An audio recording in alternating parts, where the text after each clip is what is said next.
السلام علیکم۔ اتنے پرہیزگار، اتنے متقی اور اتنی عظیم المرتبت تھے کہ جب تاریخ میں آتا ہے کہ سرکار غریب نواز نے حضرت سیدنا بابا قطب الدین بختیار کاکی کو اللہ اکبر خلافت دے کر، اجازت دے کر، اپنا جانشین بنا کر دلی کی سرزمین پر بھیجا۔ غریب نواز کے وہ پہلے جانشین سرکار بابا قطب الدین بختیار کاکی جو ہے، اللہ اکبر، اتنے نیک، اتنے پرہیزگار، اتنے متقی اور اتنی عظیم المرتبت تھے کہ جب آپ دلی کی سرزمین پر پہنچے تو بادشاہ پر آپ کے کردار کا، آپ کے اخلاق کا، آپ کے عمل کا، آپ کے تقوی پرہیزگاری کا ایسا اثر پڑا کہ دلی کا بادشاہ سلطان شمس الدین التمش سرکار بابا قطب الدین بختیار کاکی کا مرید ہو گیا۔ اور جب سلطان شمس الدین التمش مرید ہوئے تو اللہ اکبر، اب وہ بادشاہ حضرت بختیار کاکی کے کبھی ہاتھ چومے، کبھی پیروں کو بوسے دے، بڑی تعظیم کرے، بڑی عزت کرے۔ تو پہلے سے بادشاہ کے دربار میں جو موجود اہل علم تھے، جب ان کی عظمت گھٹتی چلی گئی تو ان کو حسد ہوا، اور حسد کی وجہ سے انہوں نے پلان کیا، ایک کام کرتے ہیں، کچھ ایسا پلان بناتے ہیں، کچھ ایسا پلان سیٹ کرتے ہیں جس کی وجہ سے بادشاہ کے دل سے اللہ اکبر وہ حضرت قطب الدین کی عظمت گھٹ جائے۔ انہوں نے کیا کیا؟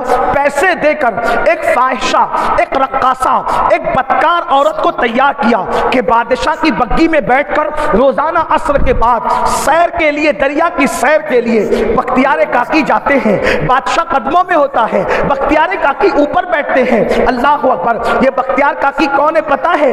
جو روزانہ اس وقت تک سوتے نہیں تھے جب تک میرے آقا پر 3000 مرتبہ درود نہیں پڑھ لیتے تھے۔ اللہ اکبر، یہ وہ اللہ والے ہیں۔ بڑی معذرت کے ساتھ ہم ولیوں کے ماننے والے بھی کہلاتے ہیں، ہم کتنا درود پڑھتے ہیں، ہم نمازوں کی کتنی پابندی کرتے ہیں۔ بڑی معذرت کے ساتھ مسلمانوں، آج مسلمان سچا مسلمان نہیں رہ گیا، آج مسلمان اپنے دین کا پابند نہیں رہ گیا۔ مسلمانوں کا حال یہ، اللہ اکبر، صبح اٹھے تو گانوں کے ماحول میں اٹھے، صبح اٹھے تو میوزک کے ماحول میں اٹھے، صبح اٹھے تو فلم اور پکچر کے ماحول میں اٹھے۔ مجھے بتاؤ، آج لوگ کہتے ہیں مولانا مسلمان ذلیل اور رسوا ہو رہا ہے، میں کہتا ہوں نادان، مسلمان ذلیل نہ ہوگا تو کون ذلیل ہوگا؟ اس لیے کہ مسلمان اپنے دین کا پابند کتنا ہے، شریعت مصطفیٰ کا پابند کتنا ہے۔ سن لو، جو دین پر عمل کرتا ہے وہ کبھی رسوا نہیں ہوتا، اللہ اس کی عزت بچاتا ہے، اللہ اس کی عزت کی حفاظت کرتا ہے۔ اللہ اکبر، سیدنا خواجہ قطب الدین بختیار کاکی کے حاسدین بادشاہ کی نظر میں آپ کی عزت کو گھٹانے کے لیے طرح طرح کے ہتھ کنڈے استعمال کرتے ہیں، سب طرف سے ناکام ہوئے تو ایک بدکار عورت کو خریدا اور اس کو کہا کہ جب یہ اپنے بادشاہ اپنے مرشد کے ساتھ جا رہا ہوگا عصر کے بعد تو فریاد کرنا اور کہنا کہ میرے ساتھ ظلم کیا گیا، میرے ساتھ جبر کیا گیا، میرے ساتھ زنا کیا گیا، اور جب بادشاہ نام پوچھے گا تو قطب الدین بختیار کاکی کا نام بتا دینا۔ اللہ اکبر، یعنی زمین پر کتنے گندے لوگ بھی آئے ہیں پہلے، اللہ اللہ، اور اب بھی موجود ہیں، اپنی ذاتی مفاد کی خاطر، حسد اور بغض کی خاطر کیسے کیسے گندے الزامات اللہ کے ولیوں پر لگائے، اللہ کے مقدس بندوں پر لگائے، اللہ والوں پر لگائے۔ اللہ اکبر، جیسے ہی بادشاہ بگی میں بٹھا کر حضرت بختیار کاکی کو دریا کی سیر کے لیے لے جانے لگے، ایک عورت نے آواز دی، انصاف انصاف، فریاد فریاد۔ بادشاہ سلطان شمس الدین التمش نے فرمایا بگی کو روک دیا جائے۔ بگی روک دی گئی۔ اس وقت کے بادشاہ لوگ بھی کیسے انصاف پسند تھے کہ ایک عورت نے روکا تو وہاں پر روک دی بگی۔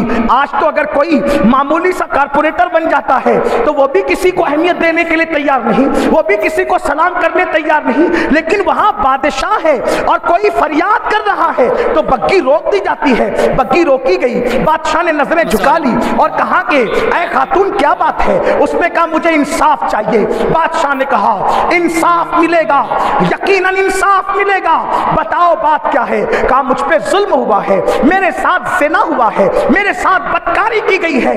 اللہ اکبر، بادشاہ نے کہا اللہ ذوالجلال کی قسم، اگر میرے گھر کے کسی فرد نے بھی تیرے اوپر ظلم کیا ہوگا تو میں ضرور اس کو اس کی سزا دوں گا۔ بتا اس ظالم کا نام بتا، تیری آبرو پر کس نے حملہ کیا، تیری عزت پر کس نے حملہ کیا؟ اللہ اکبر، اتنا سننا تھا کہ اس عورت نے کہا یہ جو تیرے بازو میں ولایت کا چولا پہن کر کے بیٹھا ہے, جو قطب الاقطاب کہلاتا ہے, اللہ اکبر, اس قطب الدین نے میرے ساتھ ایسا ایسا کیا. اللہ اکبر. حضرت خواجہ قطب الدین بختیار کاکی کبھی تصور میں بھی یہ گناہ نہیں آیا تھا. جیسے ہی سنا بادشاہ نے اپنے پیر و مرشد کی طرف دیکھا, اس لیے کہ جو جس سے محبت کرتا ہے وہ اس کو گناہ کرتے تو نہیں دیکھ سکتا نا, اس کو برائی کرتے تو نہیں دیکھ سکتا نا, اپنے مرشد کی طرف, کیونکہ عقیدتوں میں ڈوبا تھا, اپنے مرشد کی طرف دیکھا. اللہ اکبر. بابا بختیار کاکی آپ کے سر پر گشی کی کیفیت طاری ہو گئی. جواب کیا دیں, کس کو پکارے, کس کو مدد کے لیے طلب کرے.